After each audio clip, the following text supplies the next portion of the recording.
The Assembly will hear an address by His Excellency Filipe Jacinto Nyusi, President of the Republic of Mozambique. I request protocol to escort His Excellency.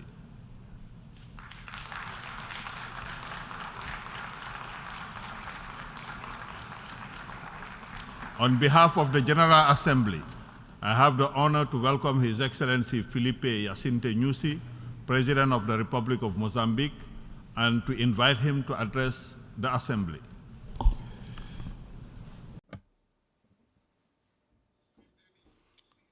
Mr. Dennis Francis, Chairperson of this session of the General Assembly of the United Nations, Engineer Antonio Guterres, Secretary General of the United Nations, heads of states and government, distinguished representatives of member states, esteemed leaders of the system of the United Nations Organization, distinguished invited guests, excellencies. I begin my remarks by extending on behalf of the people of Mozambique our heartfelt condolences to the peoples of the sisterly nations of Morocco and Libya for the tragedies that befell these two sister African countries.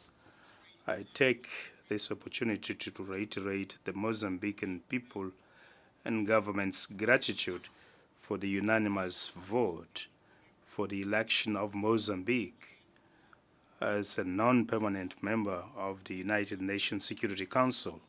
Our participation at the Security Council has enabled us to share our experience in peace building and national reconciliation, thus contributing towards fostering international peace and security. Mr. President, Your Excellencies, in September 2015 at this very hall, we adopted the Sustainable Development Goals that encapsulate the Agenda 2030. As leaders, we committed on behalf of our peoples the commitment to reduce poverty in 16 key areas and establish a better world for all without leaving no one behind. The progress report that we considered yesterday at the high-level panel shows clearly that the world continues to be faced with various interconnected crises that undermine the delivery of the Agenda 2030. Indeed, the COVID-19 pandemic crisis, natural disasters arising from climate change, and armed conflicts, including terrorism and violent extremism, causes millions of people to continue living under poverty without adequate food and without access to education, food, and health services. It is true that the adversities I have referred are a cause for regression in progress that we were making in the implementation of Agenda 2030 since 2015. However, the main reason for lack of success of this agenda remains the absence of trust and solidarity between those who have a lot and those who have little or almost nothing at all. Even among those who have a lot, rather than building trust and solidarity, they spend their resources in investing in a competition fueled by trust. Therefore, I commend Your Excellency Dr. Dennis Francis, chairperson of this session, for the theme you have suggested to us on rebuilding peace, revitalizing global solidarity.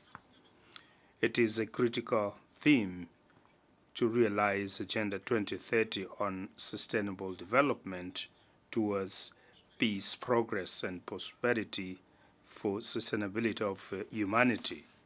Your Excellencies, in my statement, I'll try to focus attention on peace and security, counter-terrorism, climate change, energy transition, blue economy, and environmental conservation in tandem with the theme of this General Assembly. On peace and security, various regions of the world grappling with a very vicious circle of armed conflicts and instability, particularly in Africa. Thousands of precious lives are lost. The number of refugees and internally displaced persons have increased to more than 50% in the last year, despite multilateral efforts of several peace initiatives at the United Nations Security Council level and regional organization. War in Ukraine and other regions prevail and endanger peace, security, and global economy. My own country, Mozambique, experienced cycle of armed conflicts, sometimes triggered by forces alien to national interests, but its settlement has been possible only based on constructive dialogue founded on trust and mutual respect. That is how we adopted the new Provincial Decentralization Act, now under implementation, and in August 2019, we signed the Peace and Reconciliation Accord, also known as Maputo Accord. In June this year, we closed the last camp of Renamo, a formerly armed opposition party, marking the conclusion of the disarmament and demobilization phase. The crucial phase that follows is the reintegration of ex-combatants into the society, including payment of pensions, although not provided for by law. I would like to express our gratitude as this process counts on the support of the United Nations and other multilateral and bilateral partners. Terrorism. Excellencies, while we seek to close one chapter of the peace and national reconciliation process, Mozambique is confronted by the nefarious phenomenon of terrorism, particularly in Cabo Delgado province in the north of the country. In March this year, during Mozambique's rotational chairpersonship of the Security Council, we had the opportunity to share at length our experience of countering terrorism. On one hand, our strategy focuses on strengthening combat operations by the Mozambican Defense and Security Forces with an initial support of the Rwandan contingent and SADC multilateral force, also named SAMIM. We have been achieving tangible success on the ground, though terrorists continue to create terror and fear in sporadic way in isolated villages. With the improvement of safety and tranquility, populations have been returning in large numbers to their home areas, resuming their normal life. This is a pioneer experience of combining bilateral and multilateral interventions. It is also an example of solution of African problems, first by the Africans themselves. However, the issue arising is the need for a substantial support to these countries that, in a direct manner, countering terrorism with us in Mozambique in order to render the ongoing operation sustainable. At this juncture, the challenge is reconstruction of infrastructures and consolidation of social cohesion, whose actions are undertaken within the framework of Northern Region Resilience and Integrated Development Program, PREDIM, which counts on the support of partners. We would also like to appeal for your solidarity in this other component of countering terrorism. Climate change. Climate change constitutes the main crisis of mankind of this century. This is not a new discovery. Therefore, many species around this subject almost repeat themselves. For a number of decades ago, scientific evidence shows that our planet is at the eve of climate catastrophe. However, despite this evidence and commitments assumed yearly during various conferences on climate change, the situation has been aggravating. The same applies to conflicts. The cause for climate change is lack of confidence or trust, solidarity associated with selfishness of some countries. Countries that pollute. The enriching of these countries is costing the price of disgrace for countries that contribute less with pollution that coincidentally are the poorest country. As a consequence, heat waves, cyclones, floods, droughts, earthquakes, the rise of the sea level, uncontrolled fire, and other extreme phenomena have become increasingly frequent all over the globe. In the case of Mozambique, due to its geographic location, the country suffers cyclically of the devastating impact of natural disasters. The largest cyclones, Idai, Kenneth, and Freddie, caused hundreds of losses of life, highly costly damages, and losses to the tune of billions of dollars. So far, we have not yet been able to recover just 1/3 of damages recorded. However, support from partners have been well below the pledges and beyond the requirements. In many cases, when these assistance comes, partners have preferred to manage the funds outside agreed mechanisms with the government, causing overlaps in areas of programs which have little impact on the communities. As a consequence, substantial portion of funds are spent in capacity building, conferences, bureaucratic issues rather than allocating funds to affected people, which once again shows lack of trust and solidarity. As a way of mitigating the suffering of the people, we have been promoting domestic solutions towards consolidating a disaster management system with the involvement of public, private stakeholders, civil society, and local communities, focusing on prevention and adaptation. This way, we have managed to reduce the impact of natural disasters, a fact that has merited the recognition of Mozambique at SADC, African Union, and UN agencies. Mr. President, Excellencies, energy transition. Energy transition is a global imperative aimed at building more resilient and sustainable societies. However, we advocate that energy transition should be fair and must work as a launchpad to enable poor countries to find a window of opportunity in the diversification of the energy mix in order to consolidate their economic base. Energy transition requires large investments in power generation projects from clean sources. Once again,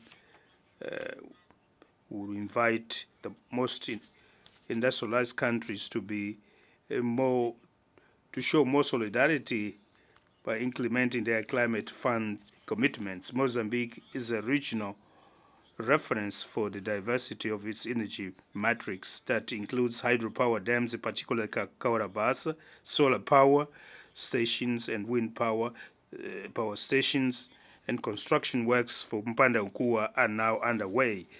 Last year, Mozambique joined the group of liquefied natural gas producing and exporting countries, an important step towards accelerating energy transition. Currently, the energy sector is dominated by hydropower, with a capacity of 2,172 megawatts, solar with 95 megawatts, gas 441 megawatts, and diesel with 120 megawatts, with the possibility of operations of Temane Thermal Power Station over the last quarter of 2024, with the capacity of 450 megawatts, and with a longer maturity cycle, the new Mpanda Nkua hydropower station with a capacity of 1,500 megawatts to be generated by 2030.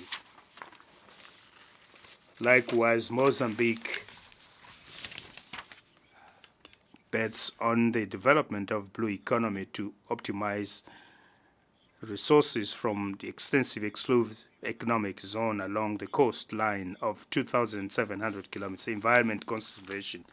We are also a country with a robust environmental legislation that features major international conventions, including the Paris Agreement, the Convention on the Protection of Endangered Species sites, among others.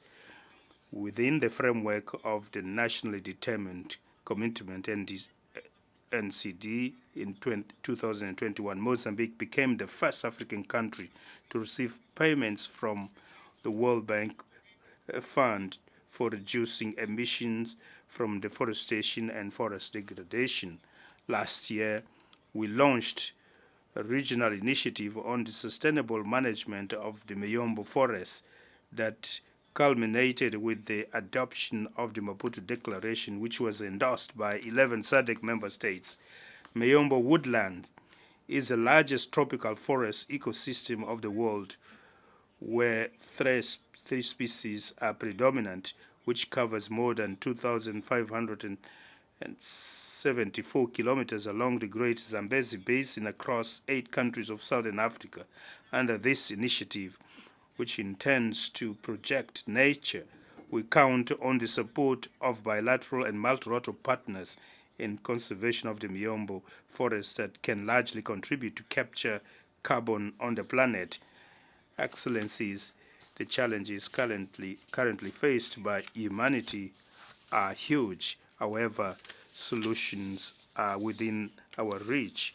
We, the leaders present here, have the historic responsibility of saving the planet for the benefit of future generations. The priority areas requiring urgent actions are clearly identified with the matrix of already defined solutions, of which we highlight 3. First, we need to renew the political will and redouble efforts to accelerate the achievement of targets of Agenda 2030. We do not need to come up with analytical speeches. The most important is action by all of us with vigor and using available resources. Secondly, we have to intensify integrated policies with concrete actions to eradicate poverty, reduce inequality, preserve nature by empowering women, the youth, and other vulnerable groups. Thirdly, we must strengthen international partnership and multilateralism, taking the United Nations system as a basis. However, 78 years later, the world has experienced profound transformation that require deep reforms.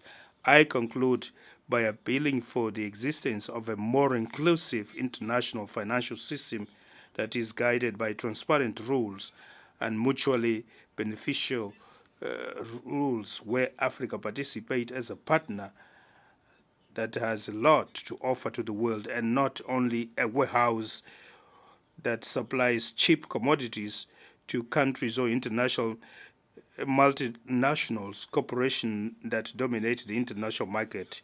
To achieve this, we need to retrieve trust and mutual respect between states, which are the sacred principles of the United Nations Charter.